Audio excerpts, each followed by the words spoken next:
Yeah, fucking right. What's up? What's up? What's up? What's up? What's up? What's up? What's up? What's up? What's up? Hey, puppy, you want to be on camera with me?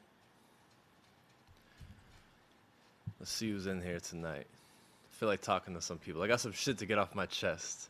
Also, I know that after like 5 minutes or whatever, the sync, like my voice, don't be moving with the words that come out of my mouth. I saw that. I think that's just because I'm doing this from my phone. I don't know how to fix it. We'll see. But let me talk to you. Yeah.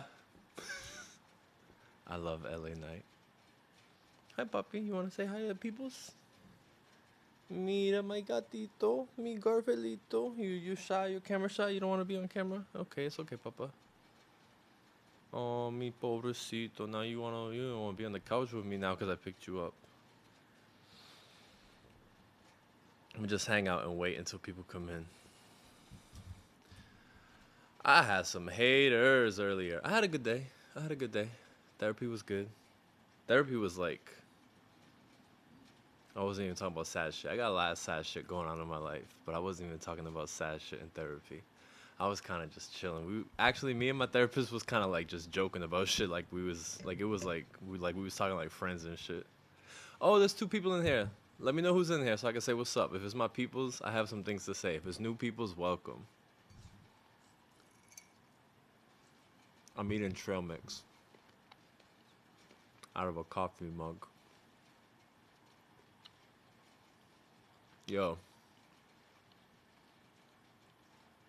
I have a rant to go on, but I'm waiting for people to come in here.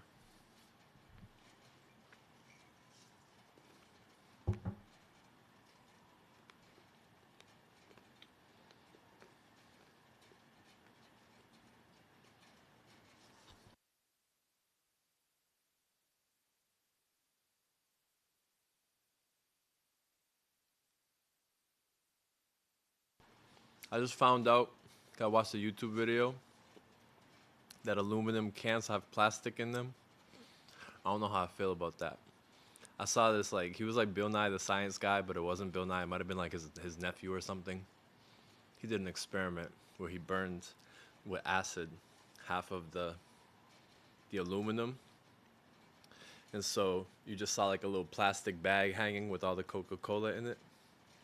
It was pretty weird. It was pretty cool to watch, but also made me feel even more convinced that we're doomed as a society.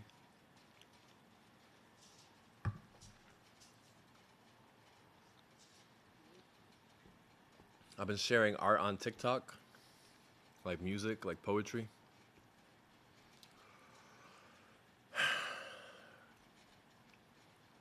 The benefit of not having an audience is you don't have people try to like ruin your flow, your vibe. You don't have people try to like disturb your peace. As soon as you start getting people paying attention to you and everything in art, and I can vouch for this because social media is one thing. Actually, it doesn't really happen in real life. But when I was doing acting, when I was doing comedy, anytime I've ever done anything where it was like artistic expression or what have you, I feel like people who aren't like creative or talented, it's the same way that like you see people like disrespect athletes in ways that they really shouldn't be because they don't have athletic capability. Like if like I've played sports. I've actually been paid to play sports. I've been like somewhat of a professional athlete, basketball and football. Not like at no high competing level, but I've been paid to play sports. I'm a much better basketball player than I am anything else. But I'm not going, and I actually grew up with a couple people who made the NBA. But I wouldn't go on, I don't like disrespect players because, like, yeah, they might not be the best in the league, but I'm not going out like saying, oh, this person sucks, whatever. No. People who do that are haters. And I don't use the word haters a lot because it gets overused. The same way that woke gets misused and overused by people who don't know they don't know the definition of it. They don't know what they're saying. People use haters, they overuse it. So I really don't use that terminology a lot, just because I feel like I don't like when people irresponsibly use words that they really shouldn't be using. And I don't think hater applies to criticism. I think hater applies to like, all right, let me explain what it isn't before I say what it is, because I feel like it'll help me better. But if I don't like something, I don't like something. That does not mean that I'm hating. Common said that in a rap in 2001 on like Water for Chocolate. If I don't like it, I don't like it. That don't mean that I'm hating. It's true. If I don't like something, I don't like something. It's not for me. I can say I don't like something without going out of my way to try and disturb somebody. But it's when people seek other people out, whether it's artists, whether it's athletes, whether it's anybody who's doing anything with their life that's somewhat productive. Say, for example, let's keep it to Twitch, for example. If I'm on Twitch and I'm playing video games on Twitch and you come on my stream and you're like, you fucking loser. Like, look at you just playing video games, you fucking loser. Go get a life. That's hating. That is the definition of hating. You know what I mean? And even me, like, who was doing Twitch and playing video games on Twitch, and I decided I don't really want to do that. Like, I'll come on Twitch to talk to people, and I might play the occasional game. But I just felt like I was wasting a lot of my time. I wasn't being very productive in my life and doing the things that I need to be doing productively, creatively. I wasn't contributing to society the way that I have been since I got off of Twitch. You know what I mean? I don't be going on Twitch channels talking about, oh, you fucking bum, get off Twitch. No, I would never. Because there's value here, and I appreciate my friends who Twitch. I love my friends who I've met over Twitch. That one girl, wonderful human being. G Money, wonderful human being. G, wonderful. Like, I fucks with what was my guy Koslowski? Oh, I love them. That whole crew is wonderful. They're awesome. I like their streams. I don't watch a lot of people on Twitch anymore because I was wasting so much time on Twitch that I just hard stopped. And that's kind of how I roll. Like, if I need to take a break from something, I'm probably taking a long break from it. Oh, I lost one viewer. Y'all didn't want to hear me rant. But whatever, I'm gonna keep talking.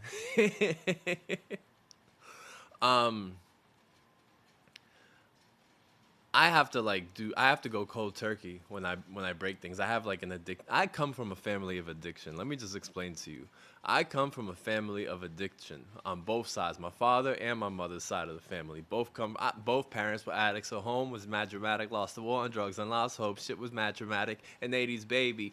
Brought up in the crack era. My 80-year-old grandmother, she tried to show me better. We made do. Taught me early, always pay dues. I said that shit for a reason. Like, I grew up, I have a lot of alcoholics in my family. Both my parents, it took them a long time. My mom kicked the habit, but it took her a long time to stop smoking cigarettes. My father, it probably is what led to his demise. My father has, I don't want to say this until people come in that I know, but whatever. My father has stage 4 pancreatic cancer that spread to his liver. So they're saying he's on his way out. He blames some of that to the habits he just wasn't able to kick. And rightly so. But yeah, I come from an addictive, like, addiction runs in my family. So I can see how when I overcommit to things and I go hard, it's hard for me to stop doing that. I was going hard on Twitch. I was playing 10-hour games or whatever a day. I was going hard. I was just trying to, like, this was my social circle for a while. I was on here to talk to my friends and hang out and everything. And then I just took a hard stop. So now I'm kind of slowly getting back in, doing it my way, where I like this a lot better, where I could just talk, which is a lot of what I was doing anyway. Because I don't really like a lot of these video games, I ain't going to lie. These games I want to play. I want to play Red Dead. I'm looking forward to Metal Gear Solid. I want to play Pikmin 4. There's others, I forget. I still need to get a PS5, but I just feel like I can't afford it right now. Once I get it, you know, maybe when they release the $400 one, that's like the digital that has the add-on, I think I'll get that version of it, a little cheaper, a little less expensive. Might be more in my budget, but even now it's like $400 is too much for me to be spending. But yeah, regarding Twitch, I don't come on here and support my friends as much as I need to, as much as I should. 'Cause it would be good to see them and it would be good to talk to them or whatever. But I just had to go cold turkey to get off of here because I was spending all my time on this thing. If I wasn't streaming, I was watching people's streams. I was playing video games all day. I done lost 25 pounds since I got off this motherfucker. Today I haven't exercised. But I've been doing like 60 hours, 60 minutes of cardio every night on a stationary bike upstairs in my apartment complex. And then some weights. I was doing the weights upstairs, but them shits is so dirty. I was wiping them down with a Lysol wipe. They was all brown and yellow. So I just been doing weights in my own apartment with what I have down here. I'm kind of diesel, I ain't gonna lie. I still got some work to do, but I'm pretty happy with what my body look like right now.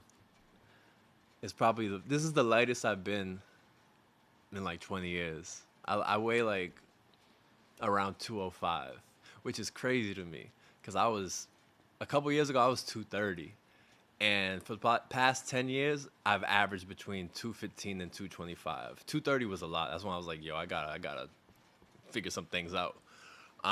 Change diet, change habits, whatever, you know what I mean? Do the things you gotta do. Oh, I can do that? That's a lot better. I just tilted it down. I didn't know I could do that. I had a point and I lost it. This is, you know, when I get this ADHD diagnosis in next week, we're gonna really get things popping.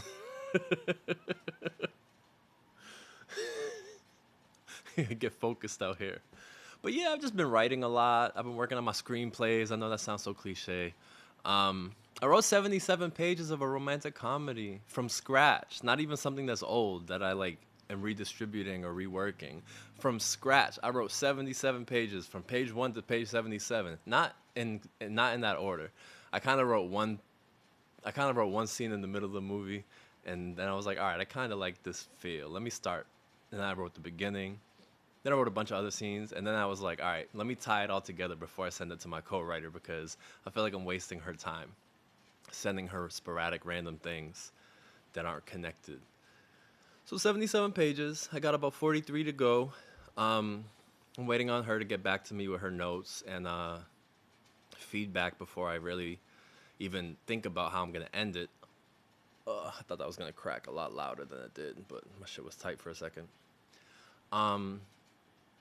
But we'll see. I like it. I like the characters. I like the story. She thinks it's phenomenal. She actually thinks like I can get like WGA representation from it, which would be crazy because I wasn't even thinking about that, to be honest. Let me think. But then I have a few other romantic comedies I'm working on. I have a couple other comedies that aren't rom-coms that I'm working on. One's a mockumentary. It's pretty funny. I wrote that as a pilot for a competition in February when I first got off of here. But I'm moving it into a... Initially, it was meant to be a feature. It was meant to be a feature-length screenplay.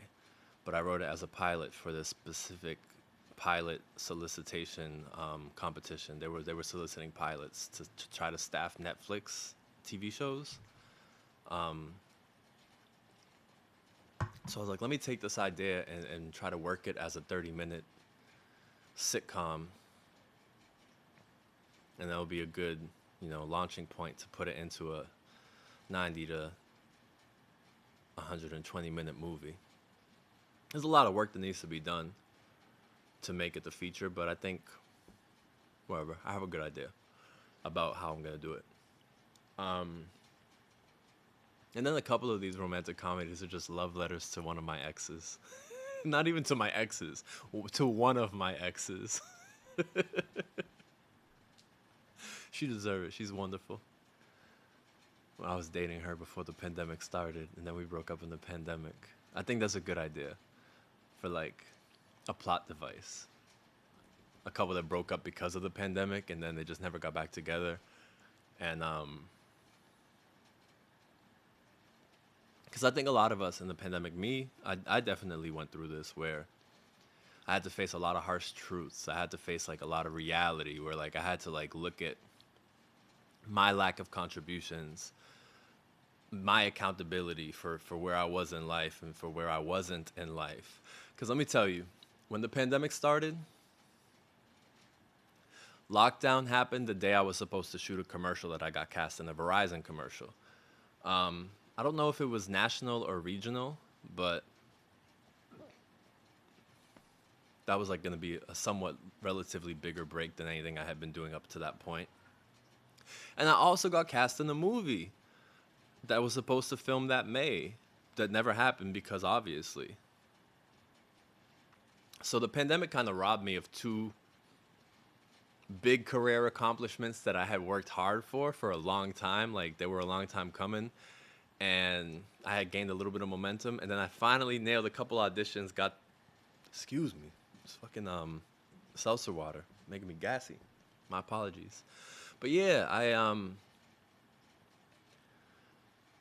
I got a role in the movie. What's up, that one girl? How are you? I got a role in the movie. I got cast in the commercial, and then lockdown happened, and I had both of those opportunities to slip away. And the one thing I hate, the commercial casting company, they always do this, where when they always be like, "We'll get you on the next one."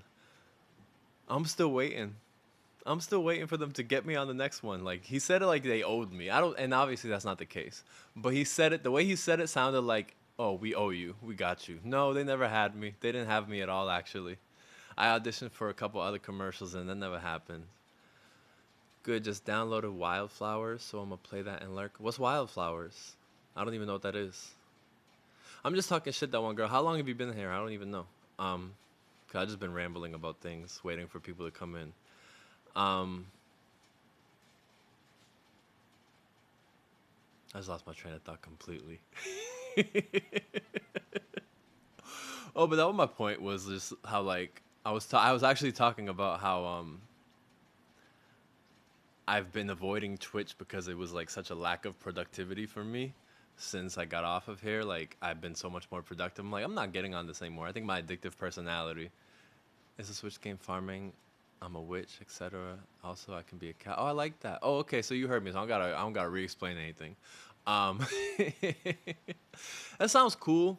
I don't think I'll like that game, but I like that you could be a cat and that you're a witch. Farming games are cool. I feel like I liked Disney Dreamlight for a little while, and then I kind of was just like, yeah, I'm cool on that one. Dude, Twitch and video game will be here. Yeah, it's true. Obviously, I'm slowly getting back into things. This is like the third time I've been on stream this week, which is a lot because it's the third time I've been on stream like this year, since January. Because I had planned to like do a birthday stream in January, and I was like, I ain't doing this shit. Cause I was on here for Christmas and nobody was here, and I was like just wasting my day. Yeah, I see you every now and again on Dreamlight. I think I saw you on there earlier when I like launched Metroid Prime and updated my system, my console. I think I stopped playing Dreamlight the season that they brought Stitch in, because I never got Stitch. I was just like, yeah, I ain't doing this.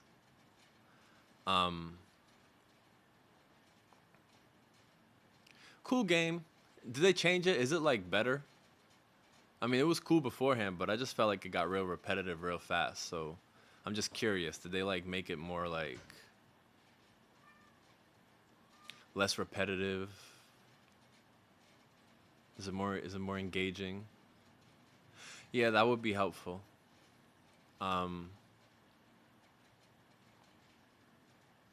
There's a few games that I want. I can't afford them.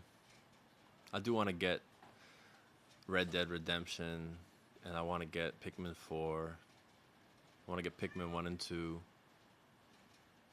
There's new characters, and you can do these challenges to earn the in-game currency moonstones. That's amazing. That's good. That's good that they're giving more opportunities to get the moonstones. I don't think I'll ever play that game again.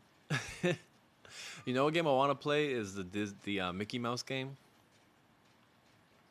I guess it's really easy. It's like paint by numbers Metroidvania. It's times like these I wish and let me tell you, lately I've been thinking about this. I wish I had kids, man. I wish I was in a relation. See, and I don't, no disrespect to my previous relationship that I was in for a few years. Yeah, that one looks good. No disrespect to my previous relationship. She's a great person. She was there for me when I was putting my life back together and was mad supportive of it. I would never disrespect her, never discredit her. I wish that we just would have been involved with people that were better fits for us, because we wasted probably 3 years of our late 30s. And I feel bad. I feel guilty for that in some ways, and then I feel bad about that in some ways, because I mean, you can never choose like when you're gonna find someone and what have you. But when you're with someone and it doesn't work out, sometimes you look back on it like, damn, I wasted years, I wasted time, whatever. And it's not the best way to view things. It's not the best way to view that, I guess. But it definitely hurts. It definitely hurts. Cause like I want kids, man. I want to be married. I want to like family. And clearly, I'm not like in the best place to be able to contribute to that life, because I'm broke and can't get a job, and I'm trying to fix my life. But I've been doing a lot to get to that point. I don't have a license. I've lived in like metropolitan areas my whole life, so I haven't really needed a license. It wasn't until I was in the suburbs that I really realized how much I needed a license. But my mental health coordinator team, they kind of like put me involved with this. It's called like the Mass Rehab Commission, where they kind of like help people get jobs, and they pay for things that you might need that will help you be more employable. And so one of the big things would be, well, what could make me more employable? A license. That would really help. I mean, I have that info for Boston, Massachusetts, but Boston is part of Suffolk County, which I do have information for. what is this robot talking to me right now? Robot. Alexa, shut up. But yeah, so apparently they're gonna pay for driving school. So that'll be good. And I know how to drive. I just haven't driven in a while. And then I almost got into an accident a couple years ago in my ex-girlfriend's car, on the highway. That scared me. Scared her. Made a mistake. And I almost caused the accident. But yeah, so driver's ed, they told me that they'll pay for that shit. And they're gonna pay for some certificate programs to like get me more, whatever, accredited to get jobs. I've done project management work in the past, but like as a temp through a staffing agency, so like I was just thrown into the role and had to learn on the fly. I did it for the same organization, for Harvard University. I did it twice, 6 months each, for 2 different projects. And so this program, they're gonna pay for like the project management certificate. So, and whatever else I find that might be helpful. So I gotta look at some things. But that's kind of why I got on, not why I got on Twitch. Like, I'm gonna tell y'all, Twitch kind of helped me focus some career things. Because like I said, I've been writing, I've been doing creative work, I've been doing a lot of like things that are good for me professionally, career-wise, that I had been putting off and just didn't have the courage to do. Which brings me back to my other point that I'll get to in a second about people on the internet just being rude. Especially in terms of art and you know, trying to better yourself and contribute to the world. I lost my train of thought. Oh, I was thinking about Kaysen. A few months ago, I was thinking about the Kaysens of the world. I was so glad that he got a job, because I was thinking about Kaysen. I was thinking about how like I used to try to like give him advice when I'd be on stream. Like, yeah, and I told my therapist, I'm like, yeah, this kid, he's a good kid, man. He's a good kid. He just, I think he's a little down on himself. And all right, so let me tell you, I read an article about like young men and just how they don't do anything with their lives. How they're like, there's a generation of like Generation Z young men in their early 20s, late teens, that just aren't going outside. They aren't social. They're not hanging out with people. They're not really doing anything with their lives. And it just made me sad, because I was thinking like, damn, that's the same shit I used to try to get on Kaysen about. And it was saying how like a lot of parents will bring their kids to like Jordan Peterson, who I think is an idiot. Jordan Peterson conferences, like, because I guess he's like for the incel Generation Z men what Tony Robbins is for like middle-aged women. Like my mom. My mom loved Tony Robbins. I think he's a goofball. I think he's an idiot. I think well, I don't think Tony Robbins is as much of an idiot as Jordan Peterson. I think Jordan Peterson is actually an idiot. Um, I think Tony Robbins. I think he's a good person and has good intentions. He just a little goofy with it. He's a little goofy. And my only experience with Tony Robbins is I dated someone who watched his Netflix shows, not watched his Netflix specials, and wanted me to watch it when she wanted me to like find motivation in life. But anyway, I read this article and it was talking about how like a lot of young men in their 20s that aren't doing anything with their lives, their moms are paying thousands of dollars to bring them to Jordan Peterson conferences, and he's just like being toxic as fuck. And so now we have this generation of people that just are always on the internet and they have toxic influences that are supposed to be positive influences, and it made me sad. And so I started thinking like maybe I should be a life coach. Maybe it's up to me. Maybe I need to put the cape on and fix these kids. Chris did that, so hopefully you don't have to go through that. I was raised in the projects, roaches and rats. That's a Jay-Z song. H to the Izzo. And so I was thinking, I was like, I bought some books about life coaching. I never followed through on any of this, but I was thinking, I'm like, if I'm gonna be a life coach, I'm gonna get Kaysen. I'm gonna be like, yo, Kaysen, let me mentor you real quick. $25 an hour. But then it feels so scammy to me that I don't want to do that shit. I don't like asking people for money. I don't like, even if it's me contributing. But I really had this idea for like a good 2 months where I was just like, I can do this. I can like be my own business person and like my mom's an entrepreneur, so maybe I could do this entrepreneur shit. Where can I contribute? Where can I help people? I was like, I can give Kaysen good advice and talk him through some of this shit, but I just need him to like actually listen to me. And not to just single Kaysen out, but it's because he was the person I was thinking about because he's a good kid and I just think he needs confidence. I think that's really what it is like a lot of young men just need to build their confidence up, and they're not being put in positions, or they're not putting themselves in positions where they can. Oh, now look at how this comes full circle, because watch me wrap this up, that one girl. I might wrap this up and then call it a night, but a lot of young men are lacking confidence because they don't have the good influences right now, and they don't have people instilling confidence in them. They're not being put in social situations where they can develop confidence naturally amongst their peer groups. We're in such a toxic era where like I was saying, on social media, on the internet, and also in real life, because we live in an era now where people are so polarizing and they're so like extreme on either end. Not everybody, but a significant number of people, that if you don't agree with them, then they're going to be rude to you. There's no like compromise, there's no listening to each other and kind of trying to find some common ground. There's no empathy anymore. There's not even sympathy anymore. It's just, oh, you don't. I have a friend actually who I grew up with, and he don't talk to me no more because I reached out to him to tell him my father was dying, because him and my father were close, and he started trying to preach this like Republican, Ben Shapiro, far right wing narratives to me, and I kind of kept laughing at him like, bro, I'm not into that shit. Like, I'm the opposite. If anything, I'm gonna stand with the people. He was pro capitalism. I'm like, I don't care about capitalism. I'm always gonna stand with the people, no matter what. The people that need help, I'm gonna be with them. I don't fuck with corporate. I don't fuck with people that, you know, like, I don't do that shit. I don't like corporate America. Even when I've had so many jobs, I don't see eye to eye with the executives. It's just not this, and maybe it's hindered me. I don't know, but I'm always gonna stand with the people. I'm always gonna stand with the people who are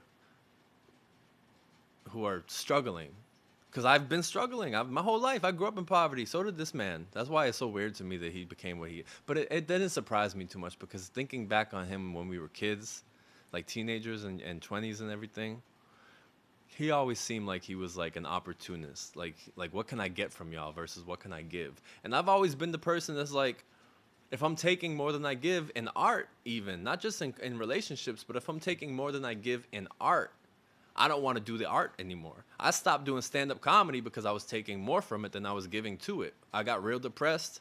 I wasn't contributing the way that I wanted to. I was taking more from it. I was doing it for money. I was doing it for whatever. make a couple bucks. And that's not I don't ever want to do anything for that reason. Like, I want to make money doing art. I want to make money doing what I love. But if I don't love what I'm doing and I'm just taking from the art instead of giving to it, nah, I have a problem with that. And so to wrap it up, I've been sharing art on TikTok. I've been sharing art as I found out that I could write captions on my posts. And so I've been reposting a lot of my poetry, my raps, and what have you. Not because I'm trying to be a rapper, not because I'm trying to get on, not because I'm trying to work in music. Anytime I've worked in music, I ain't never even got credit or paid for it. I've A&R'd a few projects.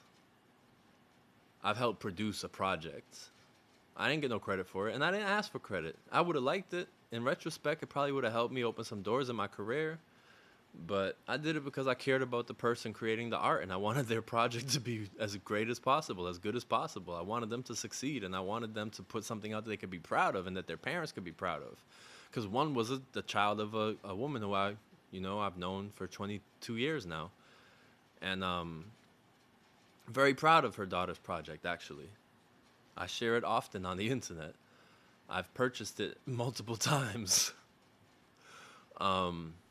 In an era where people don't really buy music. I buy music of my friends. And my friends, like, people. But sharing art on TikTok and posting my raps and writing the lyrics on it so it can be there, so people... I do it because I think it's just nice. And if it meant something to me, it could mean something to somebody else, and especially if they're going through a hard time and maybe they can relate, been through something that I've gone through. But I've noticed, this week especially, there's just been some vitriolic behavior coming from people on TikTok. And I've seen this on Twitter in the past. And I've run into it on Twitch. I've run into it on Twitch when you have, like, the trolls that come in and use racial slurs and try to ruin the vibes. Social media is toxic. You have people out here on the internet that just want to cause chaos and again, take from the world instead of give to it. Their lives are miserable, so they want to make you miserable. They're not happy with themselves, so they don't want to make sure that you're not happy with yourself. And I've just had people, like, mostly no name, no face, no post accounts come on my page and comment rude stuff. And then there was one person who's also an aspiring musician. This is the part that killed me. He's an aspiring rapper, and he's going to talk shit on one of my posts. And so I deleted the comment, and then he commented again on a different post. And so I deleted the comment, and then I sent him a DM, a direct message personally. And I was like, yo, you're the last person that should be talking, critiquing anyone's art. Your music sucks. I listened to a few songs. And it does suck. There was one song that actually sounded all right, but I listened to a few of them. One of them sounded all right, and a few of them sounded really bad. Like, he needed a lot of work. But I'm not the type of person to go out of my way and shit on people who are aspiring musicians or artists, because I get it. Like, a lot of people need work. If you don't ask me for advice, I'm not going to give it, but I'm also not going to critique it. I'm not going to go out of my way to say, yo, you suck. So when people go out of their way to, like, try to tell me that I suck or, like, that I'm not good at anything, acting, music, comedy, whatever. And I've seen it all the time. On YouTube, when I used to post my comedy videos, I would get hate on there.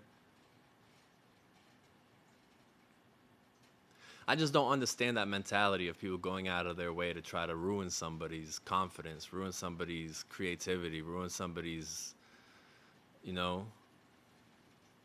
don't know if brevity is the right word. Does that mean brave? But being an artist is difficult, putting yourself out there, sharing things with the world, especially in an era and in a society that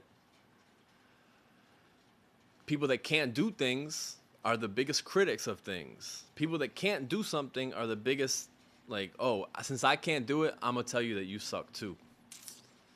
It's weird. It's also weird because I know that I don't suck. There's things I could be better at. There's ways I can be better at things. There's room for improvement across the board. It doesn't matter. Music, acting, writing, comedy. But unless you're Jay-Z telling me, like, yo, you suck, Which I don't think Jay-Z would tell me I suck. I think if Jay-Z heard me rap, he would be like, yo, he's nice. He's really nice. And that's what I mean. Like the real rappers that like can rap, they respect me when they hear my music. I ain't saying the Jay-Z's of the world, but the real rappers that like, I know some real rappers. I know people in the music industry that like, they wouldn't disrespect me. In fact, they show me love when they hear, yo, he can still do this. Cause people I grew up with and shit. It's just weird. It's weird when people go out of their way to try to like to break you down and put you down a pedestal or whatever. It's not the reason I stopped doing stand-up comedy. I stopped doing stand-up because I got depressed. But being depressed made it a lot more difficult for me to handle those types of trolls and people that just like I had people in the Boston comedy scene like say disrespectful things to me, not because of comedy, just because they were rude. And I avoid those people. I don't mind sharing the same space as them. I just not. Nah, I know that you're not a nice person, so I'm gonna leave you alone. But it make it a lot harder to put yourself out there when people just go out of their way to try to like break you down at your first mistake or slip up, not even artistically, but just in life. I don't know. That's my rant. I'm kind of rambling now, so I think I might wrap that portion of this stream up. What's up, that one girl? Is there anything going on that you would like to talk about? Would you like my opinion on anything? I'm taking questions now.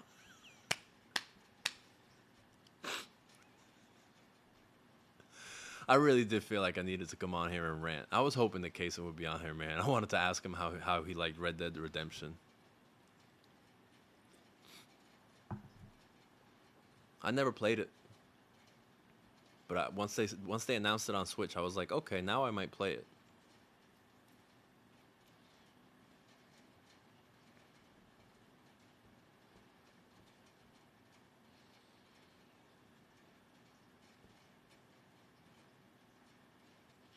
I'm going to my friend's bar tomorrow.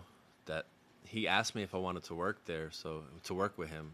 I hope he follows through on that. I was telling my therapist about this actually, and she was kind of surprised.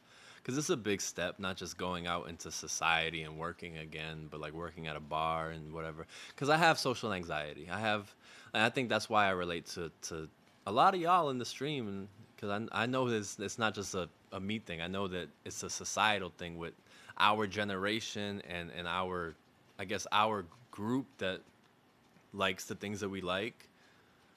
You know, it's a comfort. Video games are a comfort. It's like comfort food for your soul in a lot of ways. Online communities, comfort food for your soul. So when people are disrespectful in online communities and go out of their way to try to break you down, your safe space is no longer safe anymore. And the internet is a dangerous fucking place. I was on the internet in the 90s on AOL, and the thing they were telling us when we were kids was, be careful of the people on the internet. It's a dangerous place. The chat rooms are dangerous. And I was experiencing it then. But I didn't have any. We were the first era. We were the first generation to have internet. So we didn't have like parents that knew what the fuck we were getting ourselves into. The things that we were exposed to on the internet in 1996, 1997. Oh. My virgin eyes. I can't unsee them.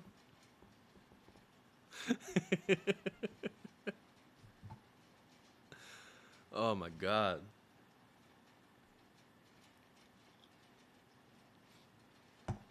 Liber Alp, thank you for the follow. I appreciate you being here. If you're listening to me ramble, I'm not going to apologize for the ramble, but I am self-aware enough to know that sometime I could be a little annoying. So I appreciate you rocking with me. Yeah, the internet in the 90s was crazy.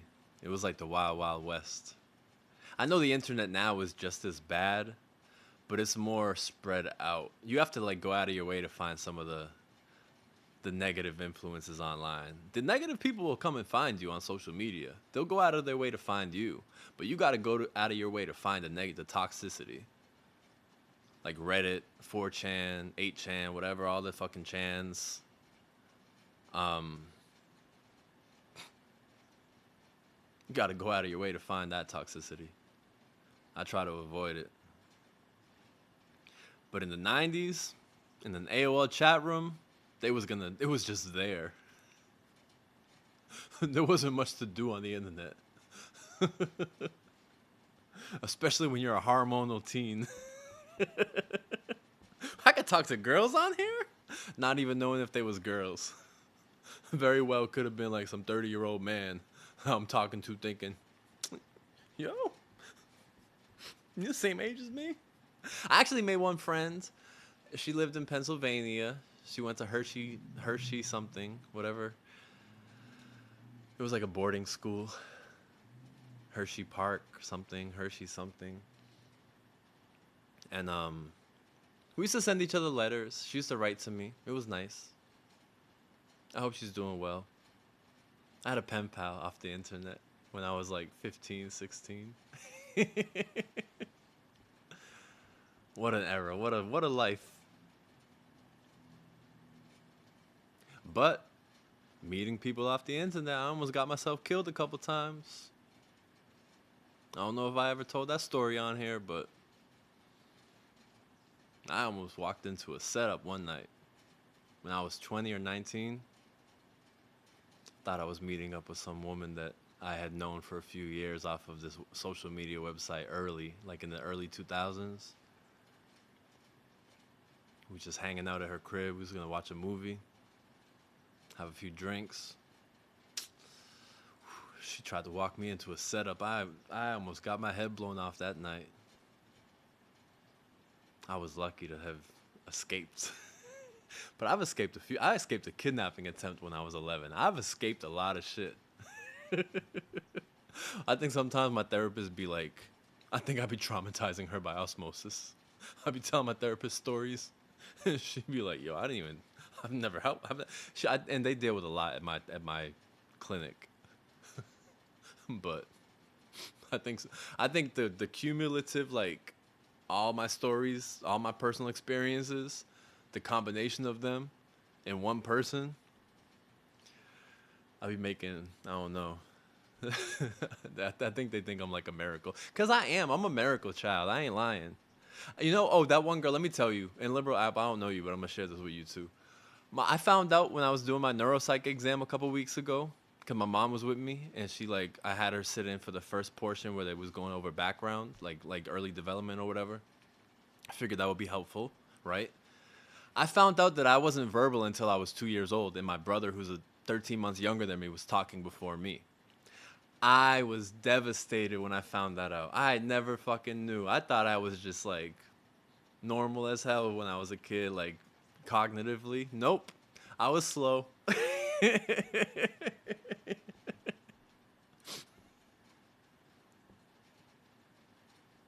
Which only upsets me because my whole life I've heard about how difficult I was as a young child. My sister, who wasn't born until I was like 6, about to be 7 years old or whatever. No, she was born a month after me. So when I was 6, my sister, who was born when I was 6, she spent her whole life thinking she know everything. She'd be telling me about like how difficult I was when I was a baby because she heard this, that, and the other. Oh, like my grandmother, Abuelita, she spoiled you. She used to give you whatever you want if you cried. My mom always would say how difficult I was. Like I would bang my head on like furniture if people weren't paying attention to me. And how like I would throw tantrums. And then I come to find out I didn't speak until I was over 2 years old. In between 2 and 3 is when I started being verbal. Like not even just like talking full sentences, but like being verbal, period. So yeah, I was trying to communicate the best I could. I didn't have nothing else going for me. I'm like crying and banging my head on shit. I need attention right now. I need something. I can't tell y'all what I need because I don't know how to talk. But nah, they just been painting me like I was this problem child all this time. I want apologies from everybody in my family that's ever told me anything disrespectful. Nah, I wasn't able to talk. You could speak. Tell me the apology. I don't think I'm gonna get it. But I need my mom to tell my sister. I don't want to ever hear my sister who was wasn't even born, wasn't even conceived, wasn't even a thought, wasn't even thought about yet. She'd be out here telling me how difficult I was when I was a baby. Ask them why. I just found out why. Ask them why.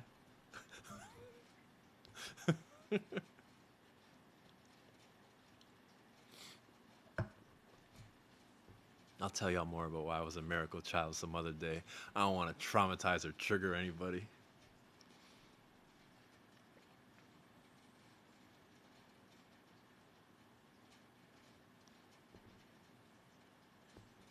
I fell out of the car when I was like 2. My mom hit a pothole. My brother caught me and brought me back into the car. Saved my life. And then he spent the rest of my life being a jerk to me. Alright. I think I'm going to call it a night. I was only trying to ramble some more because I had another viewer in here. I'm assuming that one girl that you're still in here, because it say I only have one viewer. Thank you for rocking with me. Enjoy. Let me see what this game's called again.